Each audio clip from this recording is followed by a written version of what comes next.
म्हणतेस ना ते खरं नाहीये, त्यामुळे या विषयावर आता पडदा पाडण्यात येत आहे. नाही आदित्य, तू हसलास, तू दुर्लक्ष केलंस किंवा मान्य नाही केलंस तरी ही फॅक्ट आहे की चित्रा तुझ्याकडे ओढली जातीये आणि चांगुलपणाचं तुझं साधा बोलणं ही लवकरच तिला तुझं तिच्यावरचं प्रेम वाटायला लागेल आणि मग खूप उशीर झालेला असेल. तू तिला आधार दे, पण तिचा आधार होऊ नकोस.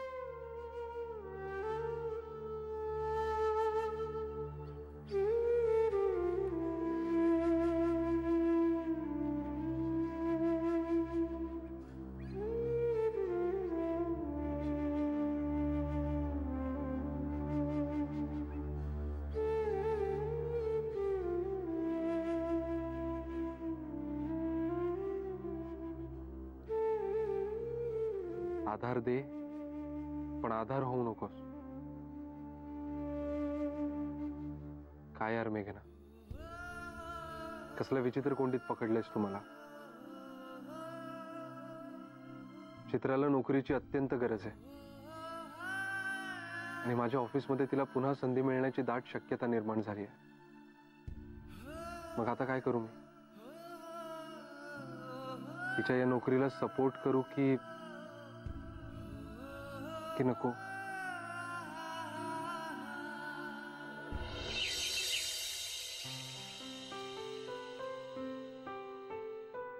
हा, अरे वाह, चला कॉफी तयार. आरचू कुठे? हो ना, आपल्याला ऑर्डर सोडली की सगळ्यांसाठी चहा नाही कॉफी करा, मी आलेच. काय प्रकारे काय कळत नाहीये.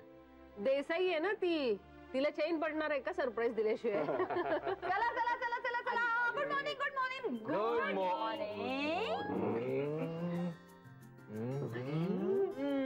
हे कपकेक मी स्वतः केले.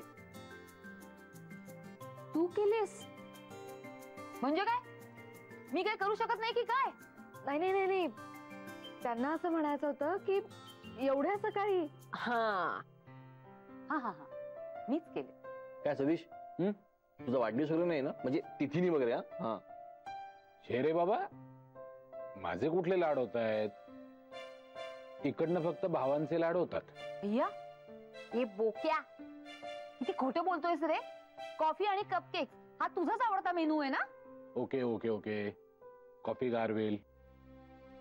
बरं अर्चू, तुझं भाषण सुरू कर, म्हणजे आम्ही सगळे खायला मोकळे. हा चाल. तू भाषण करणार आहेस अर्चू? हा, म्हणजे दोनच ओळी.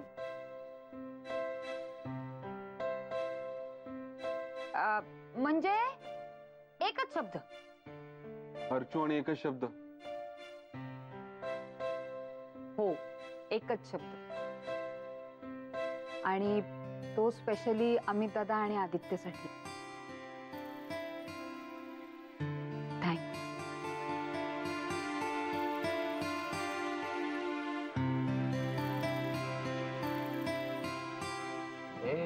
बेडू,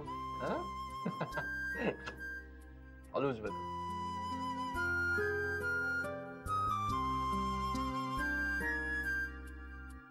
हो अमित,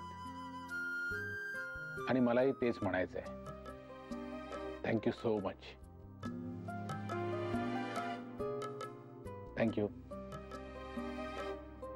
बस एवढंच. काय जावई बापू, हा एवढंच? अरे हे एवढंच आम्हाला पुरणार आहे का? अर्चू काय तू ह्यांच्यासाठी केले नाहीस का? अरे आदित्य, तो चॉकलेट वाला मी माझ्यासाठी बनवून आणलं होतं ऍक्च्युली. हे का आ कर आ. अरे एक मिनिट, तू नीट आ नाही करत यार अर्चू. अरे आ हे बा असं नाही करायचं, बा असं करायचं. अरे तुला देतो मी, तुला दाखवतो.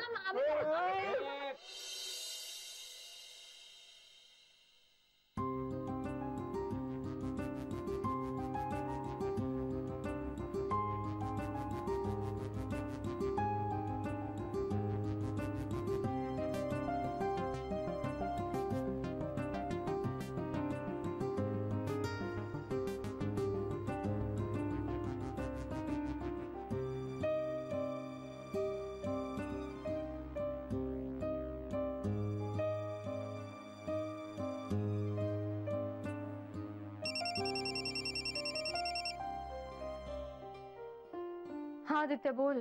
मेघना, मी आज पेन घरीच विसरलोय का? कोणतं पेन? आपलं पेन यार, तू मला गिफ्ट केलेलं तेच तर वापरतो ना मी. हा एक मिनिट थांब.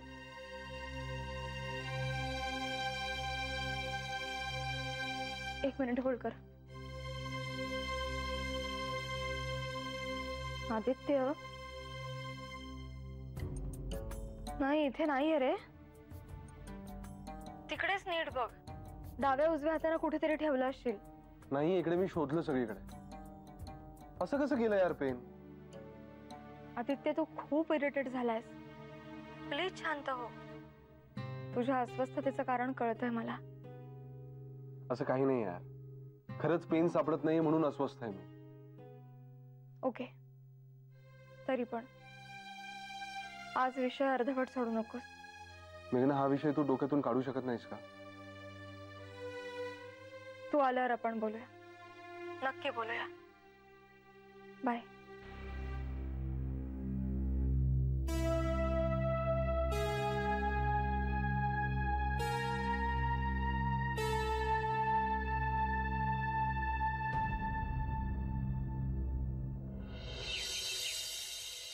चित्रा कुठे ग? बाहेर गेली अगं कुठे. कुठे? माहित नाही, मी जरा पडले होते तेव्हा म्हणाले जाऊन येते. मला येत होती झोप. मी काय जास्त नाही विचारत बस. आता जा. माई, ती नोकरी शोधते असं म्हणालात ना तुम्ही? हा, मग त्याचसाठी गेली असेल बाहेर कुठेतरी. आदित्यच्या ऑफिस मध्ये नाही का मिळू शकणार तिला परत? खरं सांगू का विजया, तसं झालं ना तर फार बरं होईल बघ. अर्थात ते तेवढं सोपं नाही राहिलं म्हणा. म्हणजे आदित्यसाठी जरा अवघडच होऊन बसलंय.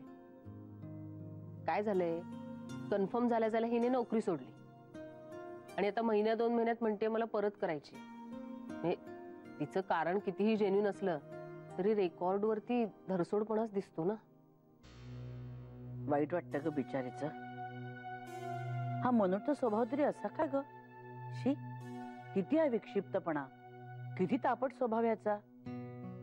आणि नवरा बायकोंचं नातं म्हणजे इतकं नाजूक असतं ना की आपण त्याच्यात काहीही करू शकत नाही. आणि दुरावलेली मनं जुळवणं फार कठीण असतं ग. माई, अगं बाई, कुठे गेली होतीस? शॉपिंगला गेले होते. भरल्या घरात आपण सारखं रडकं तोंड करून बसायचं आवडत नाही मला. म्हणून मी आता ठरवलंय की आपण एकदम आनंदात राहायचं. शाबास, छान. बरं दे हातात काय?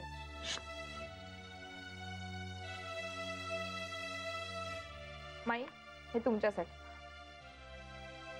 वा, मस्त वास. अर्चू वहिनी, तुझ्यासाठी. भाव. आणि विजयाताई, हे तुमच्यासाठी. अरे वा, थँक्यू. थँक्यू चित्रा. यात परफ्यूमच्या बॉटल्स आहेत. प्रत्येकाने आपापल्या आवडीचा परफ्यूम घ्यायचा. घरात सगळ्यांसाठी आणलाय. विजयाताईंकडून मला एक्झिबिशनच्या कामाचे पैसे मिळालेत ना, आणि नोकरी सोडल्यानंतरची तशी माझी पहिलीच कमाई आहे. म्हणून म्हणलं घरात प्रत्येकाचं मन प्रसन्न करूया. छान केलंस.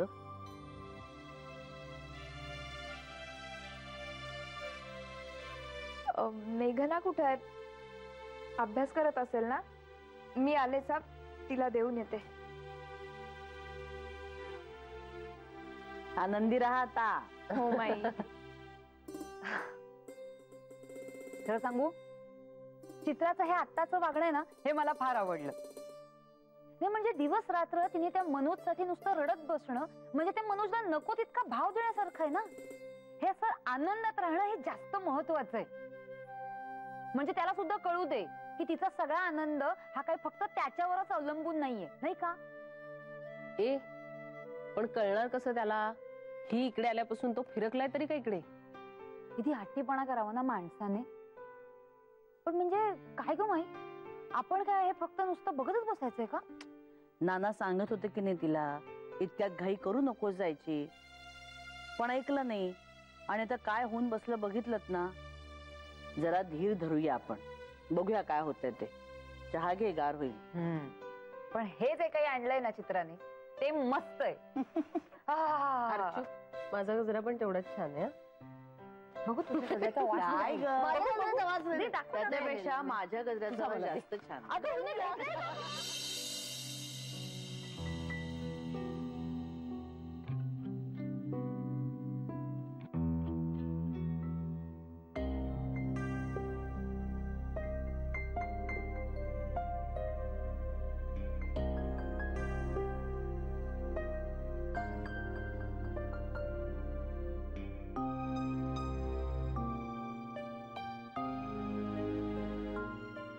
आज उगाचच दमायला झालंय खूप.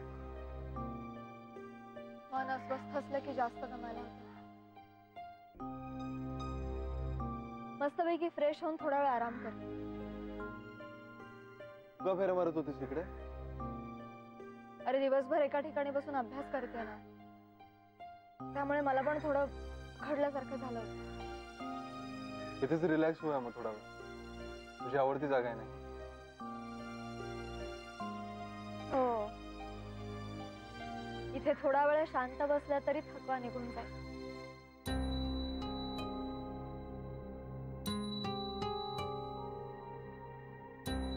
ऑफिस मध्ये सगळं ठीक आहे ना? हो. कधी कधी काही गोष्टींवर मतभेद असले ना, कोणाबरोबर? कलिक बरोबर.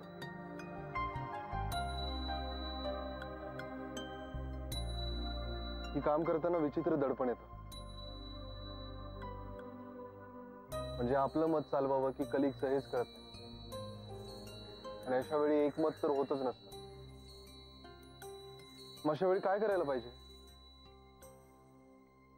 अवघडच असणार अशी परिस्थिती दोघांसाठीही. कोणी कोणाचं ऐकायचं?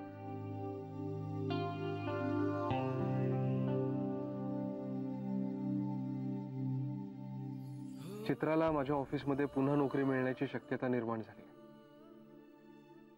पण मेघनाच्या नजरेतून पाहिलं तर त्यामुळे चित्राचा फायदा होण्यापेक्षा नुकसानच जास्त होणार आहे. पण मेघना म्हणते तसं मला काहीच जाणवत नाही. मग खरं काय?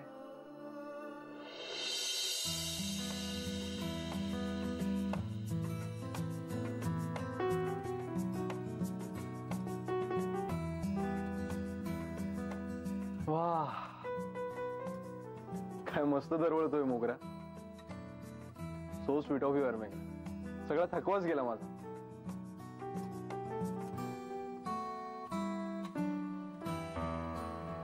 काय ग, काय झालं? चित्राने आणलेत ते गजरे.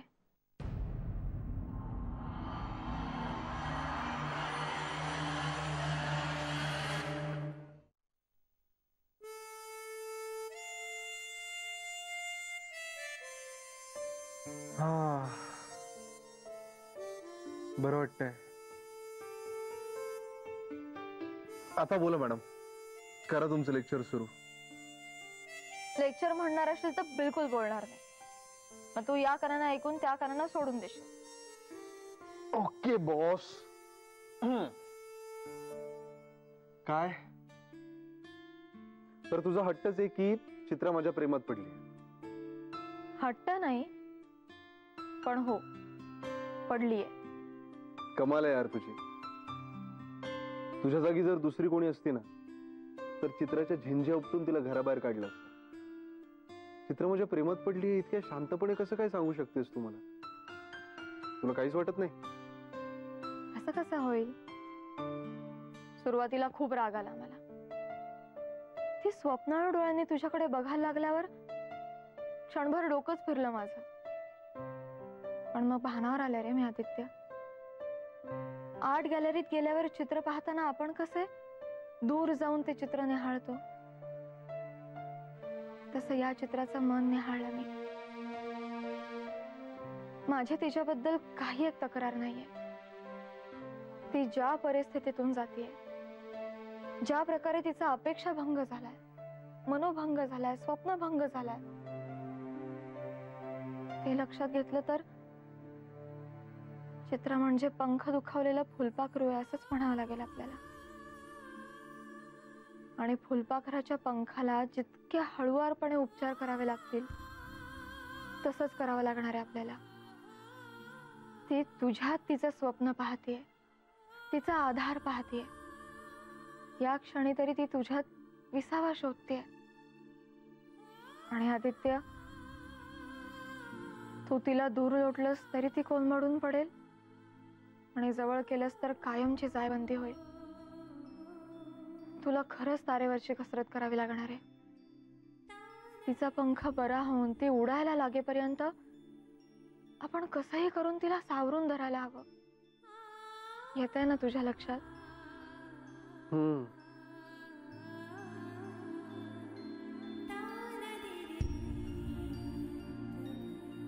मेघना, हे सगळ्यात मी नकळत तिच्या जवळ जाईन अशी भीती नाही वाटत आहे तुला? आठवतंय त्या दिवशी बेंचवर बसून मी तुझ्या डोळ्यात पाहत होते?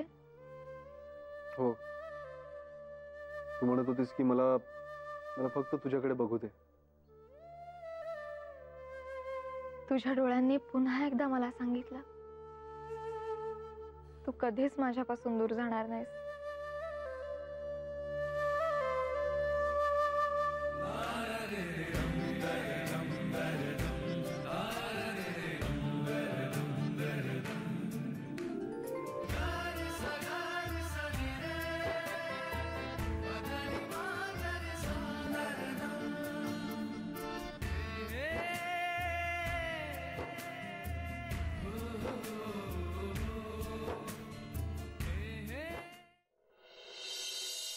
चित्रा, तुझी परफ्यूमची आयडिया मला सॉलिड आवडली.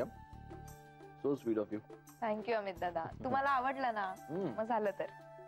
तसं मी सगळ्यांना चॉईस दिला होता, पण आदित्य मेघनाला द्यायचं राहिलंच आहे. काल सगळ्यांना देता देता इतका उशीर झाला, मग तुम्हाला डिस्टर्ब करायची भीती वाटली मला. मी आत्ता आणू का? हो, आण ना. आलेच.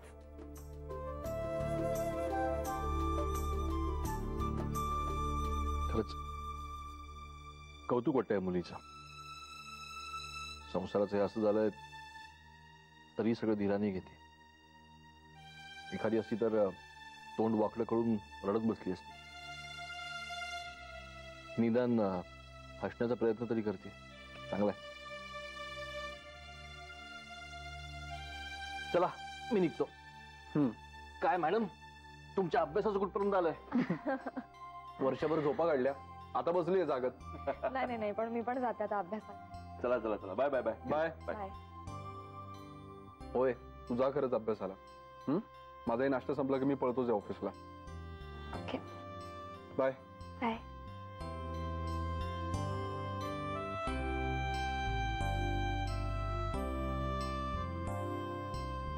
आदित्य, हे बघ ना.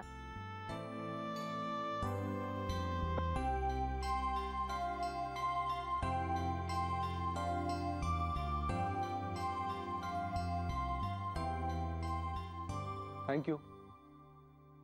आदित्य, हे घे ना. हे मला खूप आवडतं.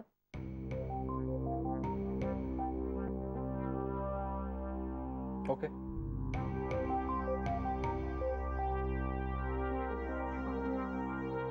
थँक्स.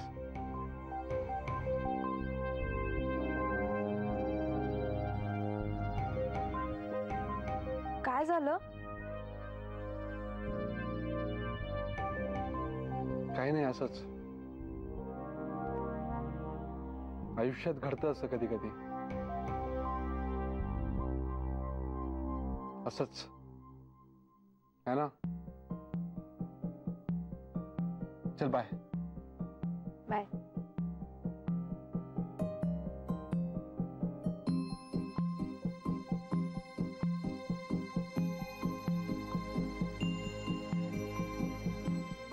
बाय.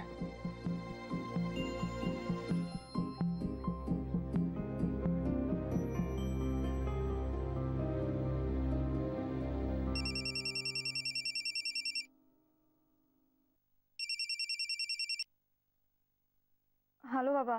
जय हो मेघना. मला एक सांगा, तुमच्या आजूबाजूला कोणी नाहीये ना? नाही, कोणी नाहीये. आणि मला माहितीये तुम्ही काय बोलणार आहात, म्हणून मीच तुम्हाला सांगते. बाबा, तुम्ही अजिबात काळजी करू नका. आमचं संपूर्ण कुटुंब त्याची काळजी घेण्यासाठी आहे. तुम्हाला त्यासाठी एवढी दगदग करण्याचं काहीच कारण नाही. तुम्ही प्लीज. मेघना, मला बाकी सगळं काही ऐकायचं नाहीये. माझ्या फक्त एका प्रश्नाचं उत्तर द्या. त्या दाढीवाल्यांनी त्या विचित्राकडे डिवोर्स पेपर्स पाठवलेत का, किंवा डिवोर्सची नोटीस पाठवली का? नाही, म्हणजे तसं असेल ना तर आपल्याला ना खूप खूप वेळ लागेल हो त्या दोघांची दिलजमाई करायला. म्हणजे मी ऍडव्होकेट केतकरांशी बोललो, त्यांनी मला सांगितलं असे डिवोर्सचे पेपर्स नोटीस पाठवली असेल तरी सुद्धा आपण दिलजमाई करू शकतो. म्हणजे काय आहे ना, त्याला म्हणतात आउट ऑफ कोर्ट सेटलमेंट. पण ते कधी होतं? कोर्टात केस उभी राहायच्या आधी. म्हणजे कोर्ट चान्स देतो हो त्या जोडप्याला पुन्हा एकदा जवळ यायचं. पण याच्यामध्ये ना खूप पैसा आणि वेळ जाईल की नाही हो, म्हणून मला काळजी लागली आहे. म्हणजे त्या आधीच आपण त्या दोघांना एकत्र आणायचे प्रयत्न करूया हो जोरदार. तर आली आहे का हो तशी नोटीस किंवा पेपर? अहो बाबा, शेवटी त्यांचं लव्ह मॅरेज आहे. ते भांडले असले तरी प्रेम आहे त्यांचं एकमेकांवर. मला ते सगळं नका हो सांगू, मला काही इंटरेस्ट नाही ते ऐकण्यात. मला फक्त सांगा, त्या दाढीवाल्यांनी विचित्राकडे कुठले पेपर किंवा एखादी नोटीस पाठवली आहे का? नाही, त्यांनी तशी कुठलीही नोटीस पाठवलेली नाही. जय हो, जय हो. मी म्हणाले होते ना तुम्हाला, प्रत्यक्षात तसं काहीही होणार नाहीये. बाबाजी, जय हो. बाबाजी, असं काही नाहीये. ही बातमी मला मिळाली, माझ्या जीवाला शांती मिळाली. आता मी निसंकोचपणे कुठलंही टेन्शन न घेता माझ्या कामाला लागू शकतो. जय हो, जय हो. ठेवते, बाय. बाबाजी, त्या दाढीवाल्यांनी त्या विचित्राला कुठलेही पेपर्स पाठवलेले नाही, कुठलीही नोटीस पाठवलेली नाही बाबाजी. जय हो बाबाजी, जय हो. असंच लक्ष असू द्या बाबाजी, असंच लक्ष असू द्या.